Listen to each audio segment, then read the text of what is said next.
Si tu n'as pas confiance en toi, tu vas toujours répéter les mêmes erreurs qui vont te coûter ton énergie, tes objectifs de vie ainsi que ton bonheur. Et justement, au sortir de cette vidéo, tu comprendras exactement ce qu'il faut faire pour retrouver confiance en toi. Ok, en plus de ça, on va aussi développer les signes qui prouvent que tu n'as pas confiance en toi en passant par la honte toxique et surtout en se focalisant sur ce que toi tu as vécu enfant. Donc, sans plus tarder, on commence par le premier point. La première des choses, déjà avant de continuer, je me prénomme Gwen ou bien Guénaël, thérapeute spécialisée en blessures de l'enfance et traumatisme émotionnel. Ok, du coup, la première des choses qui prouve que tu n'as pas confiance en toi, bien que tu vis avec la honte. Cette honte qui t'empêche d'être toi-même, c'est que au quotidien, tu auras constamment du mal à parler de ton passé. À chaque fois qu'il va s'agir de ton passé, tu seras généralement mal. Du coup, lorsque tu seras entouré par des gens qui vont toujours vouloir savoir ce que tu as vécu, ce par quoi tu es passé, même sans le vouloir, tu vas commencer à détester ces différentes personnes-ci parce que tu auras l'impression qu'elles veulent uniquement te rappeler les pires choses que tu as vécues. Alors que parfois, elles ne savent même pas ce par quoi tu es passé. Alors que parfois, elles ne savent même pas ce que tu traverses au quotidien ou bien les difficultés auxquelles toi, tu as dû faire face. Elles n'en ont aucune idée. Elles ne savent pas que ton enfance était tellement douloureuse que toi, aujourd'hui, tu en gardes que des souvenirs négatifs et à chaque fois que tu te rappelles de ce passé-là, tu ressens principalement la honte. Elles n'en ont aucune idée. Elles ne savent même pas de quoi il s'agit. Mais vu que c'est un sujet qui, toi, te dérange énormément, massivement, ça t'empêche réellement d'être toi-même. Ça t'empêche de vivre ta vie sans à chaque fois te rappeler de ce que tu as vécu quand tu avais 10, 5. Pardon. Quand tu avais 10, 5, 20 ans ou bien 15 ans, vu que c'est une situation qui te dérange énormément, tu commences sans le vouloir à en vouloir à ces différentes personnes-ci qui mettent l'accent sur ton passé. Et si c'est le cas, si tu te reconnais dans ce cas de figure, ça veut dire que tu n'as pas confiance en toi. Si tu as honte de parler de ton passé, ce sont des signes. Ce sont des signes. Ça veut dire que tu portes au quotidien ce qu'on appelle la honte toxique. Ce n'est pas pour dire que tu dois parler de ton passé avec toutes les personnes ou bien à toutes ces personnes qui t'entourent. Non. Ça n'a rien à y voir, mais ça veut tout simplement dire que tu dois être OK avec ce que tu as vécu. Vous savez, généralement, je dis ceci, l'expression de la première souffrance, c'est le début de la guérison. Donc, à partir du moment où toi, tu as le courage de mettre les mots sur ce que tu as vécu, alors ce sera tellement facile pour toi d'avancer dans la vie. Ça, c'est le premier signe que tu n'as pas confiance en toi ou bien en d'autres termes, c'est le premier signe que tu portes de la honte au quotidien. Ok. La deuxième chose qui prouve que tu portes généralement la honte ou bien que tu ressens généralement cette honte au quotidien, c'est que tu vas t'en rendre compte que toi, tu fais tout pour éviter les compliments. Ok? Lorsqu'une personne te dit que waouh, tu as bien fait quelque chose, toi, ça te pose problème. Lorsqu'une personne te dit « Waouh, tu as bien cuisiné, waouh, tu t'es bien habillé, waouh, tu sais faire ci, tu sais faire ça, je suis fière de qui tu es », toi, tu as l'impression que tout ce que la personne raconte, ce sont des conneries. Tu n'y crois même pas à un seul mot. J'ai accompagné une femme qui m'a dit, ma mère, elle passe le temps, elle me dit, je suis belle, mais je n'y crois pas du tout. Elle me dit, les gens me disent généralement au quotidien que je sais m'exprimer, mais je n'y crois pas du tout. J'ai l'impression qu'ils racontent des conneries, qu'ils veulent juste me flatter, qu'ils mentent, ou bien ils veulent recevoir des choses de moi en retour. C'est pour ça qu'ils font tout pour me dire des choses qui sont agréables à entendre, mais moi, je les vois comme des reproches, comme des défauts. Et si tu te retrouves aussi dans ce cas de figure, c'est principalement parce que lorsque tu étais enfant, on ne te faisait presque pas de compliments, si tu veux. Ça n'existait pas dans le cadre dans lequel tu as grandi. Peut-être on te faisait beaucoup de reproches. Si tu veux, on pointait toujours du doigt des choses que tu ne savais pas faire. Et même lorsque tu savais faire des choses, tu les faisais pour ton bien. Parfois même, on oubliait de te complimenter là-dessus. Et du fait qu'on oubliait de te complimenter là-dessus, automatiquement, ça te pousse à croire que lorsqu'il s'agit uniquement des choses qui sont négatives, c'est toi. En fait, si tu veux, tu as été habitué à associer de la négativité à toi. Et c'est exactement ça qui prouve que tu n'as pas confiance en toi. Et c'est exactement ça qui prouve qu'au quotidien, tu as honte de toi. Avant d'aller beaucoup plus loin, il faut que vous compreniez quelque chose d'assez capital et surtout d'assez important. Si au quotidien, te voici, ok? On va dire que voici les autres personnes qui t'entourent, ok? Si au quotidien, toi, tu as honte de toi, c'est très dommage. C'est catastrophique même. Parce que toute personne qui a honte de qui elle est, en réalité, ça veut dire qu'elle ne s'aime pas du tout. Et une personne qui ne s'aime pas n'a pas confiance en elle. Et si toi, en tant que personne, tu n'as pas confiance en toi, bienvenue dans le monde des problèmes. Ça veut dire que malgré tous les efforts que toi, tu feras dans ta vie, tu vas toujours te rendre compte que tu auras tellement du mal. Tu auras énormément de mal à avancer, à faire des choses pour toi. Tu auras énormément de mal. Pourquoi je le dis? À partir du moment où tu ne t'aimes pas, où tu ne te fais pas confiance, t'inquiète pas. Comment est-ce que tu vas donc faire pour avancer? C'est terrible et surtout c'est catastrophique. Et c'est pour ça que dans la plupart des cas, toi tu tournes en rond. En fait, tu es là juste comme ça. Tu tournes en rond, tu tournes en rond, tu tournes en rond, tu tournes en rond. Ce n'est pas une bonne chose.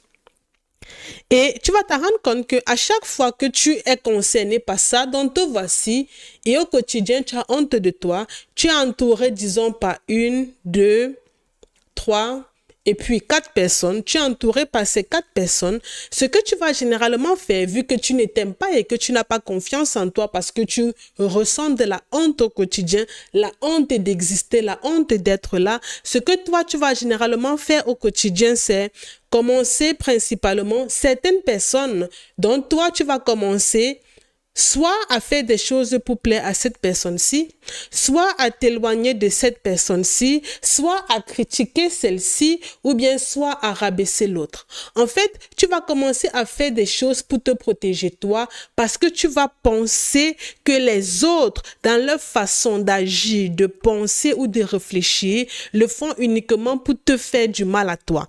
En fait, si tu veux, tu auras l'impression que lorsqu'une personne qui t'entoure te dit par exemple que, oh, wow, tu as porté, par exemple, te voici, ok, on va dire que tu as porté un vêtement, et si cette personne, si te complimente, elle te dit, wow, ton pull, il est trop joli, ce que toi, tu vas entendre, vu que tu ressens généralement de la honte au quotidien, ce que tu vas entendre, ce n'est pas que ton pull, il est joli, ce que tu vas entendre, c'est que la personne, cette personne s'y trouve des moyens de te critiquer, de te rabaisser, de t'humilier, et elle te dit uniquement que ton pull est joli pour te flatter, et du coup, au lieu de tout simplement accepter le compliment de la personne, toi tu vas faire tout pour t'éloigner de la personne en pensant que cette personne s'y veut te rabaisser.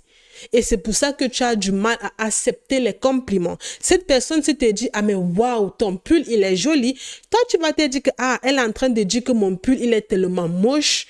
Et c'est parce qu'elle dit que mon pull, vu qu'il a la couleur bleue, que, oh, comme elle aime la couleur bleue, alors ce n'est uniquement pour ça qu'elle dit que mon pull, il est joli.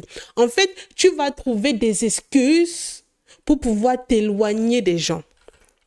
C'est ça qui prouve que toi, tu as honte de toi. Et c'est ça qui prouve que toi, tu ne t'aimes pas du tout. Et c'est ça qui prouve le pourquoi Tu tournes en rond depuis des années et tu n'avances pas et tu es toujours sur place et tu essayes de faire les choses autrement et puis tu n'y arrives pas et puis ça t'agace. Il n'y a pas de solution à ça. Il n'y a pas de solution à cela. Ne vous inquiétez pas, vous aurez les solutions à tout ça. Mais avant tout, je vais d'abord davantage définir les signes qui prouvent que vous ressentez de la honte.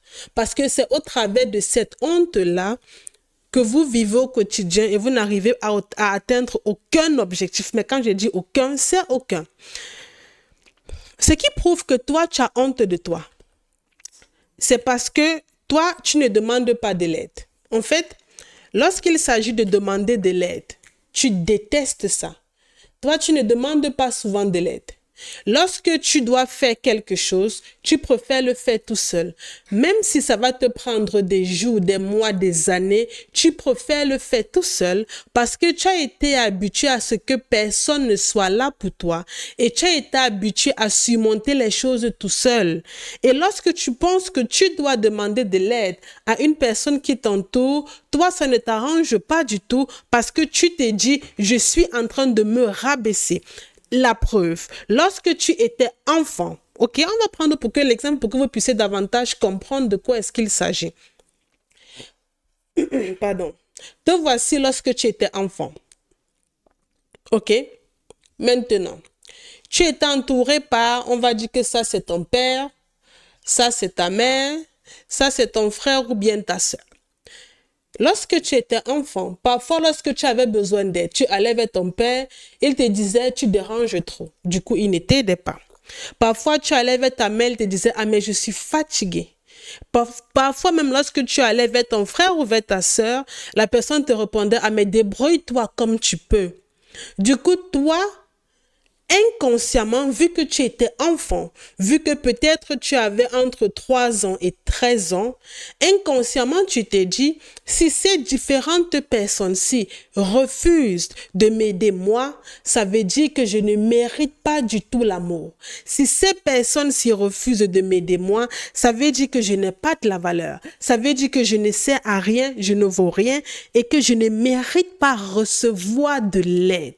Et c'est comme ça que depuis tout petit, tu as été habitué à te débrouiller tout seul, à faire tes choses tout seul, à ne plus demander l'aide ou bien les conseils venant d'une autre personne parce que tu as associé demander de l'aide à être rejeté.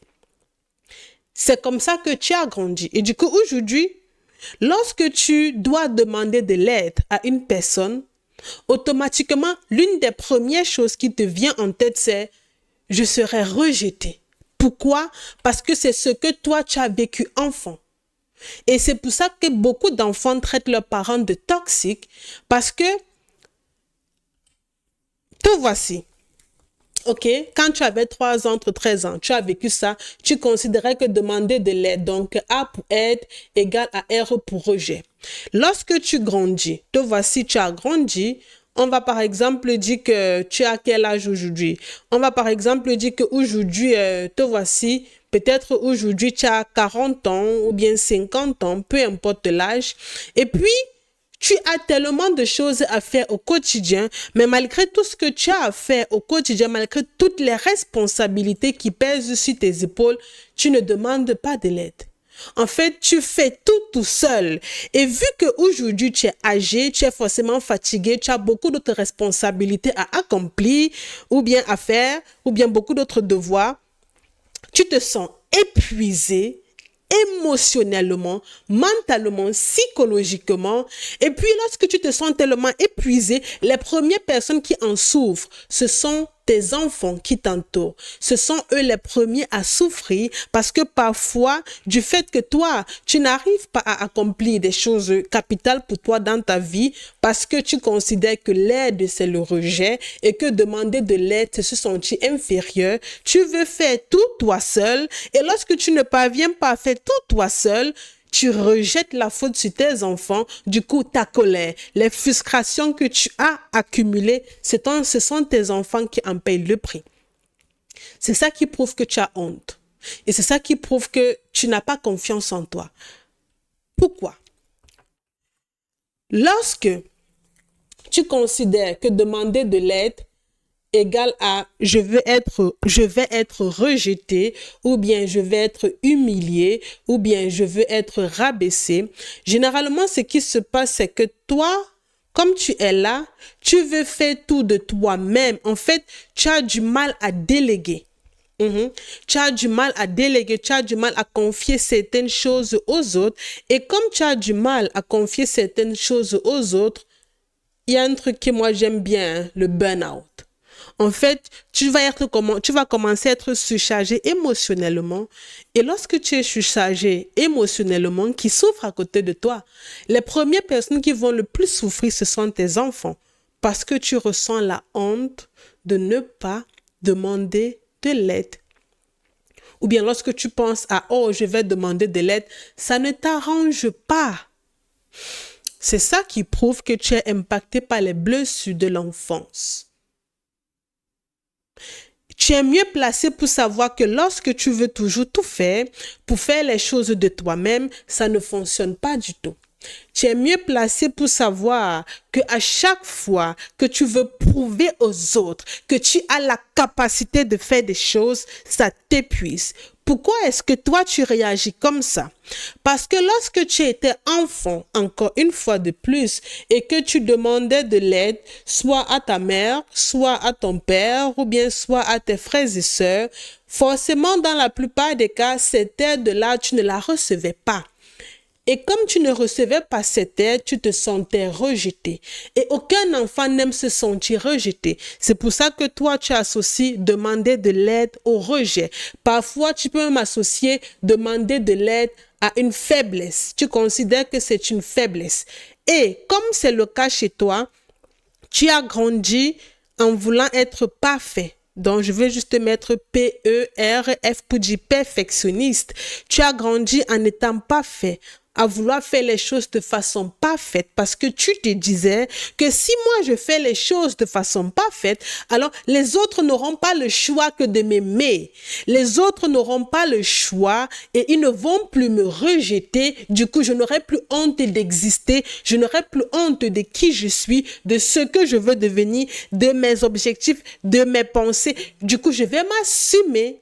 Et puis, bizarrement, malheureusement, tu fais tout pour devenir parfait, pour avoir toujours de beaux résultats, mais en fin de compte, ça se termine par une fatigue, ce que j'ai appelé plutôt un burn-out. Lorsque tu fais tout toi seul, ou bien lorsque tu essaies de faire tout à la perfection durant des années et des années et des années, en fin de compte, tu n'as plus d'énergie, même pour faire des choses utiles. Du coup, ta crainte que tu avais enfant, de ressentir la honte, de te sentir rejeté, de te sentir faible, finit automatiquement par se réaliser. Ce qui veut dire que tu es dans un cercle vicieux, infernal, qui bizarrement ne se termine pas. Du coup, c'est pour ça que à 99% des cas, tes plus grosses peurs finissent par se réaliser.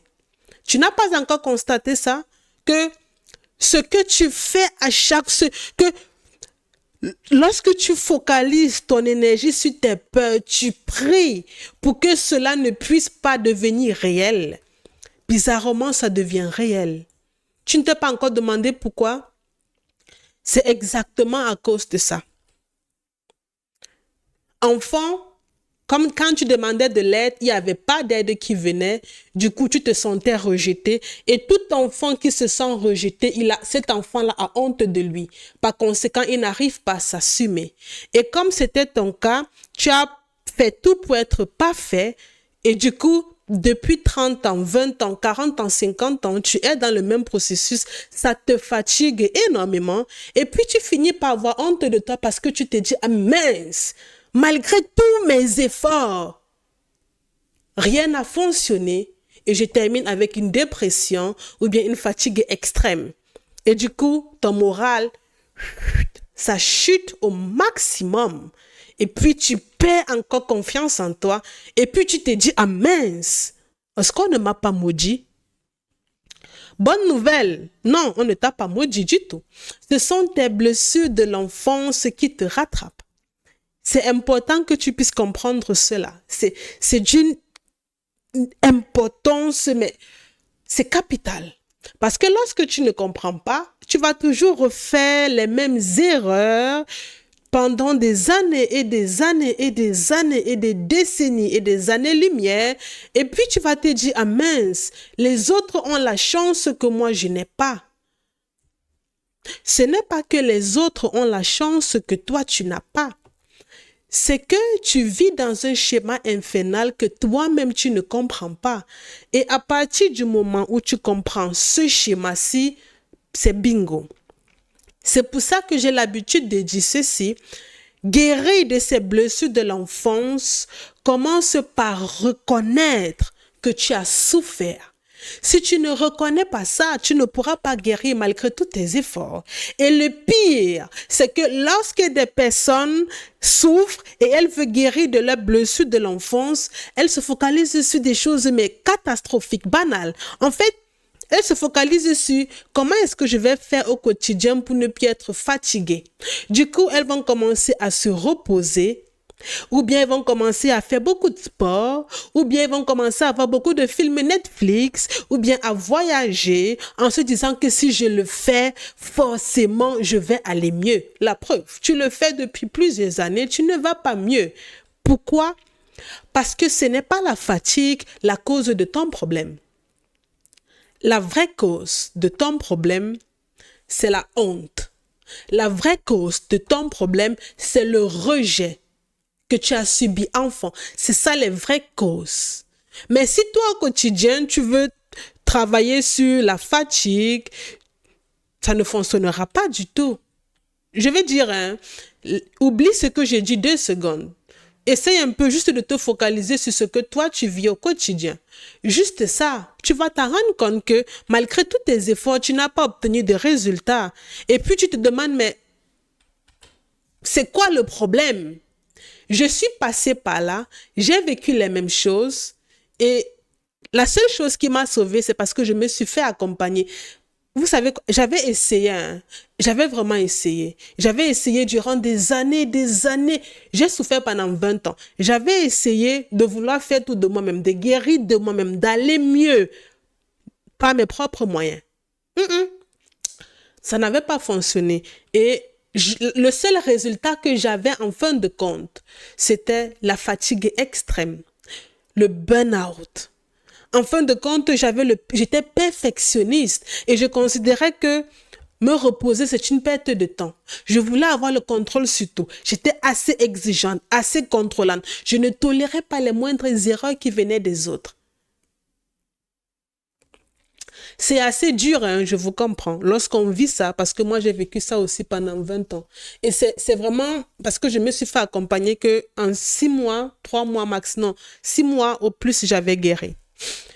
Le prochain point qui prouve que tu n'as pas confiance en toi, ou bien que tu ressens la honte, tu as honte de qui tu es, tu as honte de t'affirmer, de t'assumer, d'accepter qui tu es, c'est tout simplement parce que tu cherches à plaire. Pour être assez. La bonne question que je vais me poser ici, c'est tu cherches à plaire pour être assez aux yeux de qui? Et avant même de continuer, pourquoi tu cherches à plaire? Je pense que c'est ça qui vous intéressera le plus. Pourquoi je cherche à plaire? Tu cherches à plaire parce que tu as grandi dans un environnement où il n'y avait pas d'amour. Tu cherches à plaire parce que tu as grandi dans un environnement où tu n'étais pas du tout considéré. Tu cherches à plaire parce que tu veux juste être toi. Et ce n'est pas en faisant des choses qui vont toujours faire plaisir aux autres que tu parviendras à être toi. Tu te focalises sur les mauvaises choses.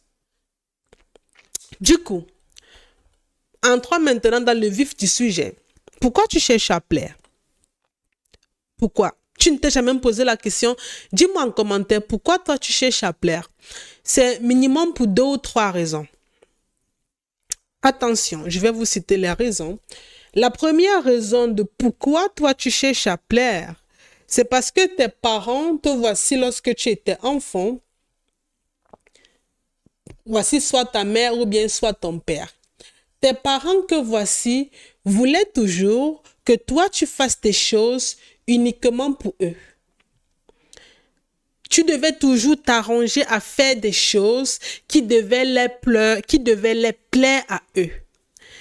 Et lorsqu'il s'agissait à tes parents de faire des choses qui devaient te plaire à toi, ce n'était pas trop le cas. Du coup, depuis enfant, tu t'es senti rejeté. Je prends un exemple clair. Enfant, tu devais avoir de bonnes notes, tu devais être parfait, tu devais être gentil, tu ne devais pas être têtu. Bref, tu t'es débrouillé à ta façon pour respecter ces différentes règles de la maison que tes parents avaient imposées à un moment donné. Certes, tu les respectais, mais malgré tout, tu te sentais vide, complètement vide. En d'autres termes, on va dire que toi, tu remplissais ta part de contrat en donnant exactement ce que tes parents attendaient. Bref, du mieux que tu pouvais. Mais ce que tu attendais de tes parents, tu ne le recevais pas. Par exemple, tu attendais l'écoute. Tu attendais qu'ils te comprennent. Tu attendais qu'ils t'expliquent les choses sans toujours passer par la brutalité. Tu attendais qu'ils te prennent dans le bras. Tu attendais qu'ils soient là pour toi. Tu attendais beaucoup de choses d'eux qui n'ont pas été là, qui n'ont pas été respectées. C'est pour ça que depuis enfant, tu te sens rejeté. Et comme tu t'es déjà senti premièrement rejeté, soit par ton père ou bien soit par ta mère, ce qui était pour toi une sensation automatiquement étrange, pardon, parce que l'enfant se dit, la seule chose que moi je demande, c'est que mon parent m'aime. C'est que mon parent soit là pour moi. Mais toi, forcément, soit ton père ou soit ta mère, l'une des deux personnes n'était pas là, ou voire même les deux. C'est l'une des choses qui, toi, t'a brisé. Pourquoi je le dis? Vu que déjà, auprès de soit l'un des deux, soit auprès de tes parents, tu te sentais rejeté, la seule chose qui te restait à faire pour être écoutée, comprise, d'avoir des personnes qui devaient t'expliquer des choses, te prendre dans leurs bras, être là pour toi, la seule chose qui te restait à faire pour que cette condition-ci puisse être respectée, c'était uniquement, encore une fois de plus, te voici toi, voici les autres, c'était uniquement être là pour les autres. Faire des choses pour les autres, pas uniquement pour deux personnes, mais pour toutes les personnes qui t'entouraient au quotidien. En fait, la seule chose que tu devais faire en fin de compte, c'était t'oublier toi, te mettre limite de côté, t'effacer même s'il le fallait, mais juste être là pour les autres. Parce que tu te disais en tant qu'enfant, si je n'existe pas pour mes parents, si on ne me considère pas comme j'aimerais qu'on me considère, minimum, les personnes qui m'entourent me considéreront comme je le veux. Parce que pour tes parents, tu faisais tout ce qu'il fallait avec ce que tu avais pour qu'ils puissent t'accepter. Ça n'a pas été le cas. Tu t'es senti trahi, humilié. Et puis tu t'es dit, oh, bonne nouvelle. J'ai un entourage, j'ai de la famille, j'ai des amis. Pourquoi ne pas me retourner vers ces personnes-là pour avoir cet amour que je n'ai jamais reçu? Et lorsqu'à chaque fois, tu as voulu toujours te retourner vers ces personnes-ci, en fin de compte, tu t'en rends compte que cet amour que tu recherches, cette écoute, cette compréhension, tu ne l'as pas du tout.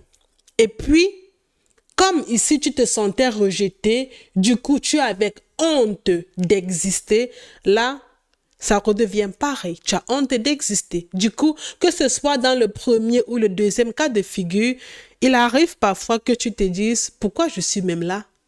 Personne ne veut de moi, personne ne m'accepte, personne ne me considère. Qu'est-ce que j'ai bien pu faire aux gens? Pourquoi ma vie, elle est comme ça? Pourquoi la vie, elle est injuste? Ça veut dire quoi, toutes ces conneries? C'est tout simplement parce que tu n'as pas reçu assez d'amour lorsque tu étais enfant. Et c'est ça qui te rattrape aujourd'hui. Pour ceux qui ne le savent pas, il y a ce qu'on appelle les cycles de vie. Ok, ça c'est très capital. J'aurais aimé voulu connaître ça lorsque je souffrais encore de mes blessures, mais j'avais pas la possibilité. Je ne savais même pas que ça existait, donc prêtez attention. Il y a ce qu'on appelle les cycles de vie. Le cycle de vie se renouvelle après chaque 13 ans. OK? Donc, les erreurs que toi tu commettais lorsque tu avais 0 et 13 ans, peu importe le type de souffrance que tu as vécu lorsque tu avais entre 0 et 13 ans, si entre 0 et 13 ans, tu ressentais la honte, tu ressentais le rejet, tu te sentais humilié, les chances que tu ressentes les mêmes émotions lorsque tu as, ou bien lorsque tu avais entre 13 ans et 26 ans sont grandes. Pourquoi? Parce que les cycles de vie se renouvellent après chaque 13 ans. Et si tu as par exemple ici 24 ans, tu vas uniquement vivre en fonction de ce que tu as vécu lorsque tu avais entre 0 et 13 ans. Si ici tu as par exemple 37 ans, tu vas uniquement vivre en fonction de ce que tu as vécu, en fonction de tout ce que tu as expérimenté lorsque tu avais entre 13 ans et 26 ans. On vit toujours en fonction du cycle précédent. C'est pour ça que beaucoup d'enfants traitent leurs parents de toxiques parce qu'ils se disent « Hey, ma mère, c'est vrai, lorsqu'elle était enfant, elle avait beaucoup de crises de colère. Elle était excessivement gentille envers les autres. Lorsqu'elle avait 13 ans et 26 ans, d'après son histoire, elle avait toujours les crises de colère. Elle était toujours excessivement gentille. Et puis, bizarrement, lorsqu'elle a entre 26 et 39 ans, c'est pareil. Entre 39 et 52 ans, c'est toujours pareil. Et puis l'enfant, peut-être on va dire que tu as entre 39 et 52 ans, ou bien tu as entre 26 et 39 ans, peu importe l'âge que tu as, ok? Disons par exemple que là tu as 40 ans et que tu as un enfant, tu vois? Là tu as 40 ans, disons que tu as un enfant, ou voire même 2 enfants. Tes enfants, eux, ils n'arrivent pas à comprendre que, attends, pourquoi maman a les crises de colère ou bien pourquoi papa est excessivement gentil uniquement envers les autres, les inconnus, les personnes externes, mais envers ses propres enfants, il est méchant. Pourquoi maman crie sur nous tout le temps même lorsqu'on n'a rien fait de mal? Et du coup, tes enfants vont venir à la conclusion que, hey, toi, tu es toxique, hein? Pourquoi? Parce que le cycle de vie se renouvelle après chaque 13 ans.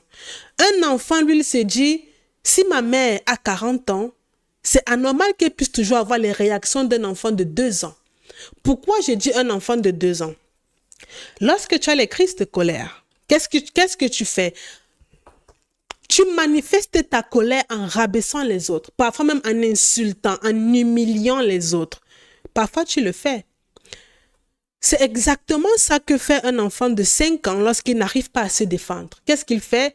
Il crie, il se roule au sol. Il casse tout. Toi, tu es adulte. Tu es censé être majeur, mature. Bizarrement, tu as les mêmes réactions qu'un enfant de 5 ans. On ne t'a jamais dit que tu fais parfois comme un enfant.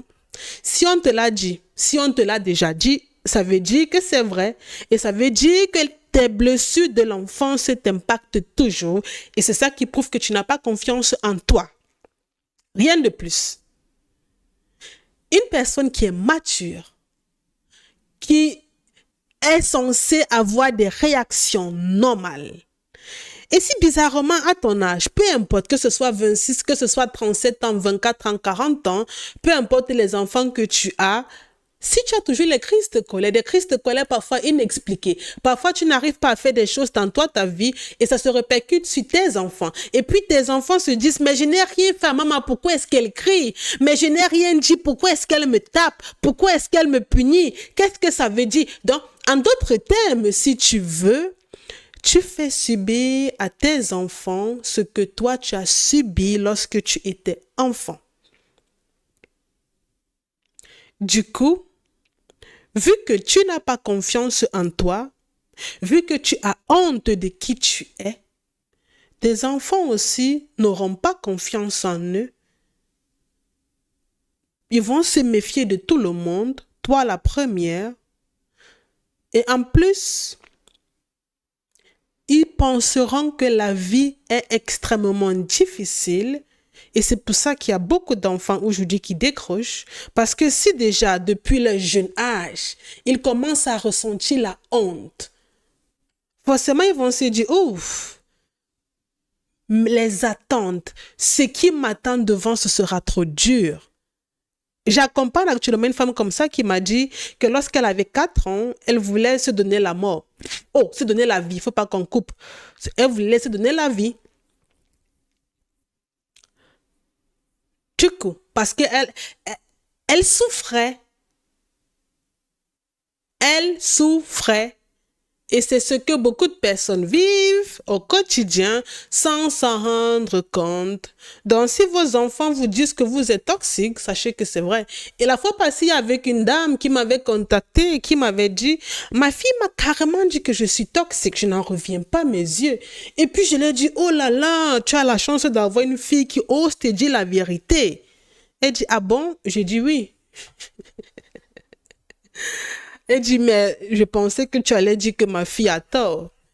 Je lui ai dit que... Et puis, je lui ai répondu, quelles sont les choses que toi, tu reprochais à ta mère ou bien à ton père? Elle me disait, ma mère ne m'a jamais écouté. Voilà. Du coup, tu avais raison, c'est ça, non?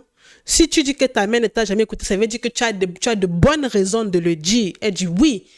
Et si ta mère vient se placer devant toi et te dit, mais c'est faux, comment toi tu vas te sentir? Elle m'a dit, mais ça veut dire que ma mère racontait des conneries. J'ai dit exactement la même chose. Si toi tu te places devant ta fille pour commencer à te justifier que tu n'es pas toxique, ta fille va penser que tu es en train de délirer et que tout ce que tu racontes, ce sont des conneries. Parce que la seule chose qui compte, c'est ce que ta fille ressent au quotidien. Parce que tu es son parent, tu es sa mère, mais après tout, c'est elle qui ressent tout ce que tu lui fais ressentir avec les propos que tu utilises et tout ce qui peut s'en suivre.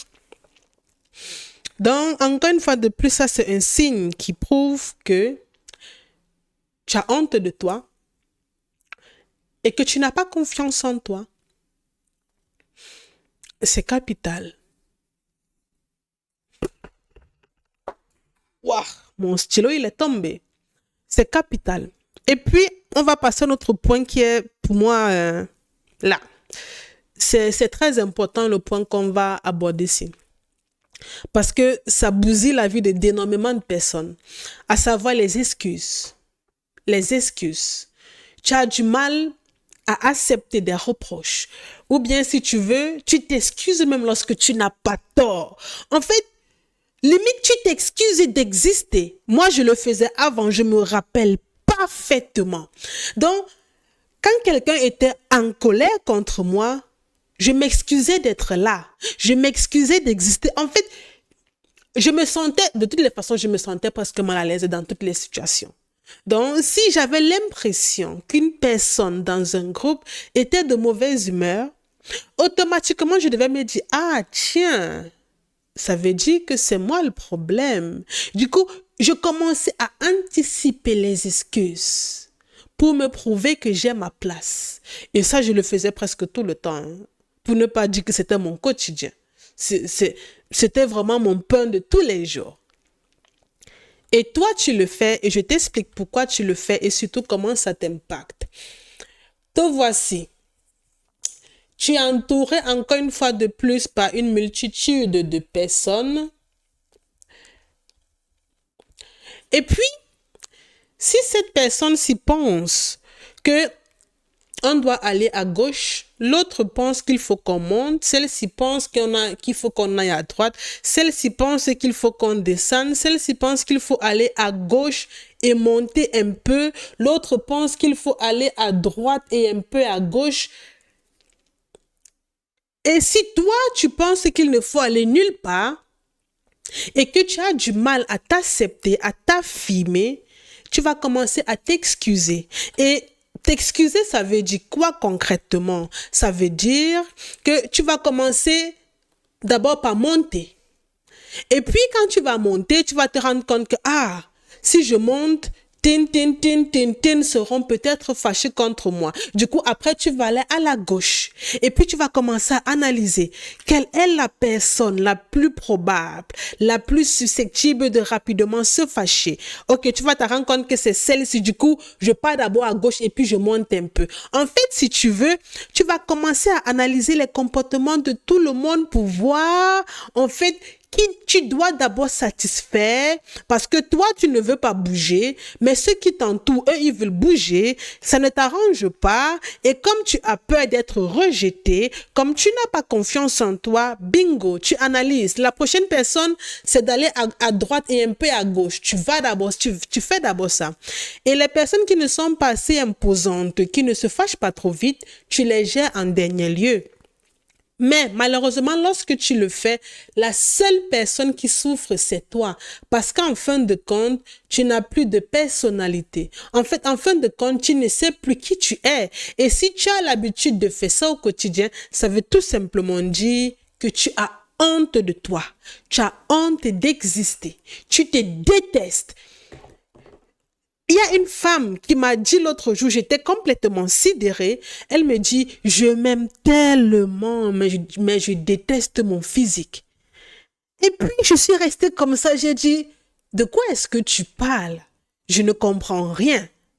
Elle me répète, je m'aime tellement, énormément, mais je déteste mon physique. Et puis, je me suis dit, attends, c'est vrai, aujourd'hui, je n'ai pas bu assez d'eau. Peut-être c'est moi qui ne comprends pas bien. C'est vrai, j'ai un peu mal à la tête, je me sens pas trop bien, mais je veux bien comprendre. Et puis, elle me répète la phrase encore une troisième fois. Je lui dis, c'est pas possible. C'est pas possible. Ça veut dire qu'il y a un problème quelque part. C'est comme si tu me dis, j'ai tellement soif, mais je déteste boire. À moi, ça veut dire que tu vas mourir de soif. Hein? C'est tellement contradictoire. C'est comme si tu peux dire, j'aime tellement, je déteste porter les robes, mais bizarrement, tu portes les robes presque tous les jours. C'est trop bizarre, ça. C'est tellement... Donc, même pas forcément au boulot, même lorsque tu es à la maison, tu portes les robes. Oui, on va dire que pour le travail, oui, dépendamment des services, oui. Mais lorsque tu es à la maison, tu portes les robes. C'est trop bizarre. Généralement, des personnes qui le disent, ce sont des personnes qui ont honte d'elles-mêmes. Elles n'aiment pas qui elles sont. Elles aiment peut-être le cœur du fait qu'elles donnent, elles s'épuisent et elles donnent, elles n'ont plus d'énergie, mais elles donnent, elles aiment juste le cœur, mais en réalité, tout ce qui est autour d'elles, elles n'aiment pas.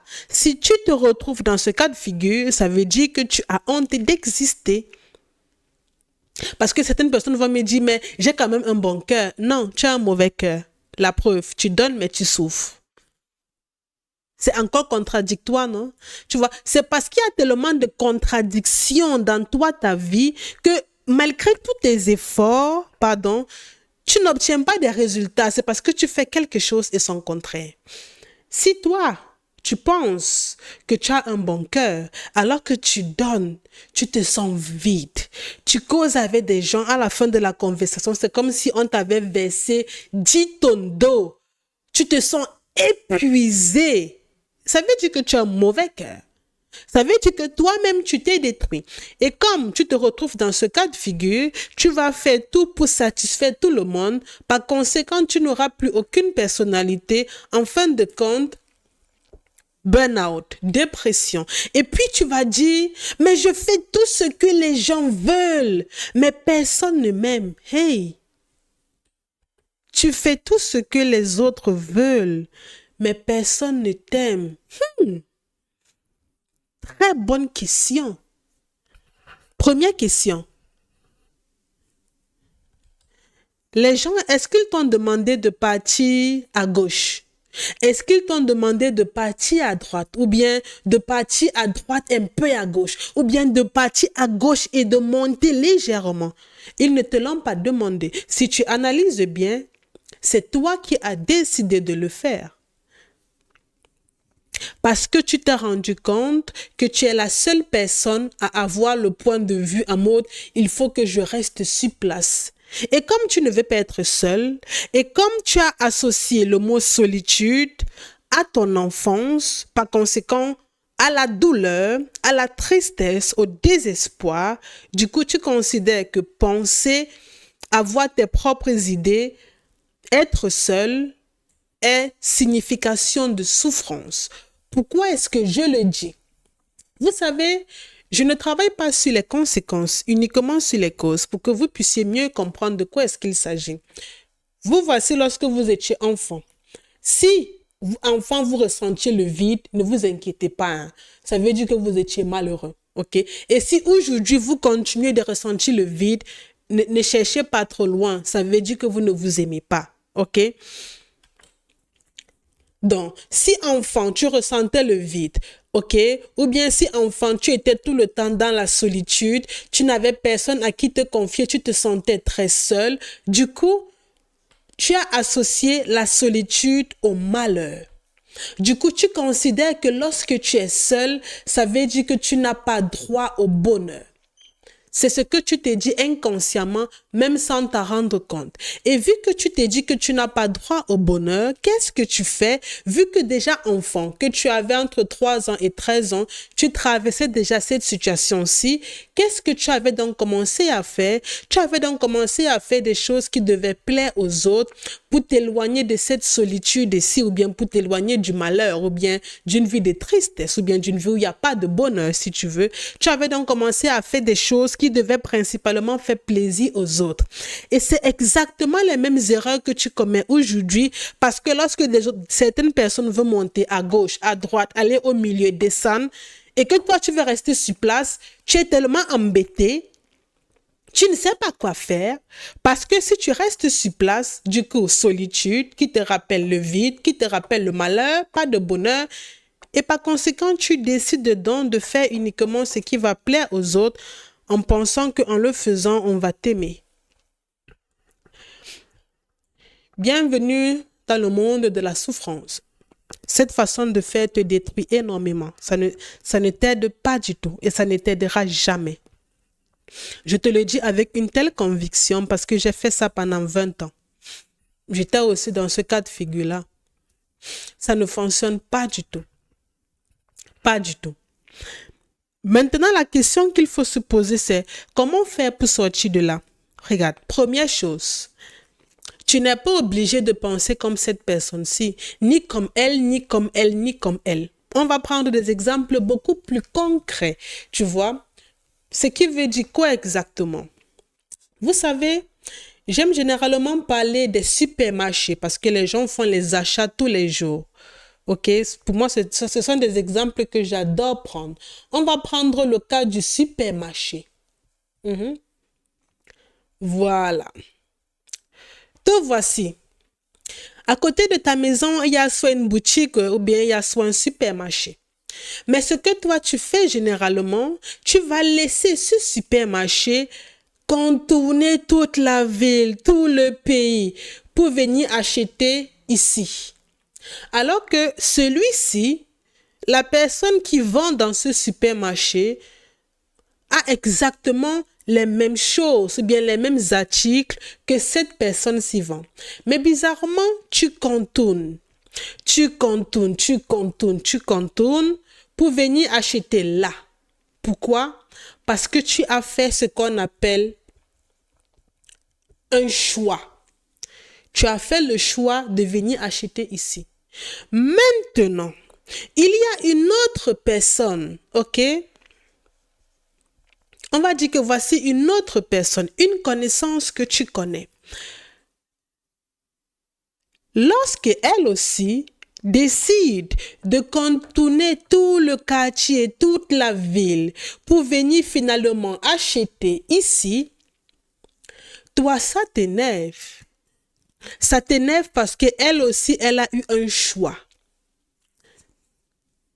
Ça t'énerve. Alors qu'en réalité, vous deux, vous faites pareil. Regarde, tu as fait le choix de laisser cette personne-ci pour venir acheter là. Celle-ci a fait le choix de laisser toutes ces personnes-ci et de venir acheter là. Et toi, ce que tu fais au quotidien, c'est que tu en veux à cette personne-ci de ne pas avoir fait les choses comme toi tu as fait. Et puis tu te dis, non, elle ne m'a pas aidé. Peut-être c'est ton boutiquier préféré, ou bien peut-être c'est un supermarché que tu adores. Mais vu que cette personne-ci n'aime pas le supermarché que toi tu aimes, tu dis automatiquement que cette personne-ci ne t'aime pas. Regarde, de la même façon, ce que je vais te faire comprendre, c'est ceci. De la même façon que toi, tu fais des choix pour toi, tu dois aussi accepter que les autres ont aussi leur choix à faire. Et les choix que les autres font, ce n'est pas parce qu'ils te détestent toi. Le fait que tu aies laissé ce supermarché, celui-ci pour venir acheter là ne veut pas forcément dire que tu détestes toutes les personnes qui vendent de là. Ça n'a rien à y voir. Tu es juste parti là où tu devais être à l'aise. Donc, accepte aussi que les gens, les autres, ceux qui t'entourent puissent aussi avoir le choix de faire des choses et accepte que vous ayez des choix différents. Et tu es toujours coincé dans cette gentillesse excessive parce que tu veux que les autres fassent les choses comme toi tu veux. Du coup, tu aides quelqu'un, tu te dis, ah mais si je l'ai aidé, forcément, elle va aussi faire pareil pour moi. Tu as fait le choix de venir acheter ici. Cette personne-ci a fait le choix de ne pas venir acheter ici, mais d'acheter là. Et lorsqu'elle le fait, tu considères que, ah mais non, elle ne m'aime pas. Ça n'a rien à y voir. Parce que si ça avait quelque chose à y voir, c'est que moi, je vais te dire, tu n'aimes pas toutes ces personnes, si c'est pour ça que tu es venu acheter là. Alors que tu es juste parti acheter là où tu devais être le plus à l'aise possible. Donc, accepte qu'il y ait une différence d'idées. Et ce n'est pas parce que les autres pensent différemment que toi que ça veut dire que tu es la mauvaise personne. Et aussi longtemps que tu le fais, tu auras toujours honte de toi. Par conséquent, tu n'auras pas confiance en toi. Pas du tout. Je te le dis parce que j'ai vécu ça pendant 20 ans et j'ai dû me faire accompagner pour guérir de tout ça. Et je vais signaler quelque chose. Même lorsque tu ne te fais pas accompagner, si, oui, tu peux guérir. Ça prend beaucoup de temps, beaucoup d'énergie. Je ne dirais pas 1 an, peut-être voire plus. La preuve, regarde.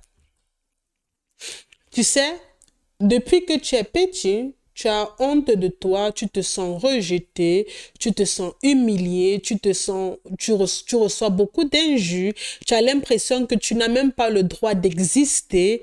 Tu vois, aujourd'hui, tu as peut-être 20 ans, 30 ans, 40 ans, 60 ans, toujours en train de vivre avec les mêmes humiliations. Tu rencontres toujours les mêmes difficultés. Tu vois, parce que tu avais toujours essayé d'avancer tout seul. Tu vois, lorsque tu avais 15 ans, tu ne pouvais pas imaginer qu'à 30 ans, 40 ans, tu devais toujours avoir le même problème. Ou bien lorsque tu avais 18 ans, tu ne pouvais pas imaginer qu'à 20 ans, tu devais toujours avoir le même problème. Lorsque tu essayes une chose, 1 fois, 2 fois, 3 fois, 4 fois, ça ne fonctionne pas. N'attends pas la 10e année. Non. N'attends pas la 15e année. Non, ça ne fonctionnera toujours pas parce que tu vas toujours faire les mêmes erreurs. C'est pour ça qu'on dit toujours il faut se rapprocher auprès des personnes qui ont ce que toi tu veux avoir. C'est beaucoup plus facile comme ça, tu avances non seulement plus vite et par conséquent, tu apportes à tes enfants ce que toi tu n'as pas reçu. Et en parlant d'enfants, il y a quelque chose de capital que je vais mentionner. Il y a une dame qui m'a contactée, elle me dit, je ne sais pas comment faire. Mes enfants, ils n'ont pas du tout confiance en eux. Lorsqu'ils sont dans une pièce, limite, c'est comme s'ils veulent disparaître. Je lui ai dit, oui, ça veut dire que tes enfants ont honte d'exister. Ils ne sont pas à l'aise avec qui ils sont. Du coup, ils font tout pour qu'on ne puisse pas remarquer leur présence. Et puis, j'ai ajouté ceci. Le fait que tes enfants ont honte d'eux, ok? Ça veut tout simplement dire que toi, son père ou bien sa mère, toi, tu as aussi honte de toi. Parce que l'enfant ne fait pas ce que le parent dit. Non, c'est faux. L'enfant fait uniquement ce que le parent fait. Du coup, si vous avez des enfants qui n'ont pas confiance en eux, qui ont honte d'eux, qui ne savent pas s'affirmer, s'assumer, ne vous inquiétez pas, le problème vient de vous. Ne cherchez pas trop loin. et bizarrement, vous continuez à blâmer ces enfants, ils en souffrent davantage. C'est à vous de guérir de vos traumas, de vos blessures, de tout ce qui vous empêche d'être vous-même. C'est à vous. Parce que vous souffrez aujourd'hui, parce que vos parents vous ont fait subir beaucoup de choses. C'est pour ça que vous souffrez aujourd'hui. Il n'y a pas une autre explication à ça. C'est pour ça que vous souffrez aujourd'hui. Donc moi, je vous invite à faire les choses autrement pour avoir des résultats différents. Donc, je vais encore mentionner quelques points assez importants, principalement pour ceux-là qui veulent retrouver confiance en eux. Des points qui, à mon sens, sont vraiment importants, hein, parce que ça détruit beaucoup de personnes. Tu sais, si au quotidien, tu vis avec la peur, ça veut dire que tu souffres. Quand je dis que tu souffres, ça veut dire que tu souffres. Oui, je connais cette peur parce que je l'ai aussi vécue. La peur, ça veut dire beaucoup de choses.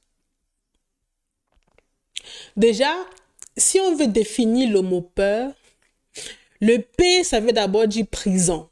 Donc, en fait, si tu veux, toi-même au quotidien, tu te construis ce qu'on appelle une prison dorée. Une prison où non seulement tu vas souffrir, mais au quotidien, tu vas t'étouffer toi-même dans cette prison. Tu vas t'étouffer au maximum. Et puis, comme c'est tellement plus facile, tu vas accuser les autres parce que tu vis avec la peur. Et cette peur-là, ça te vient de ton enfance, t'inquiète pas, ce n'est pas à tes 20 ans, 30 ans, 40 ans que tu as commencé à ressentir cette peur. Non, c'est depuis que tu étais tout petit que tu ressens cette peur. Depuis. J'ai parlé tout à l'heure du cycle de vie qui se répète après chaque 13 ans.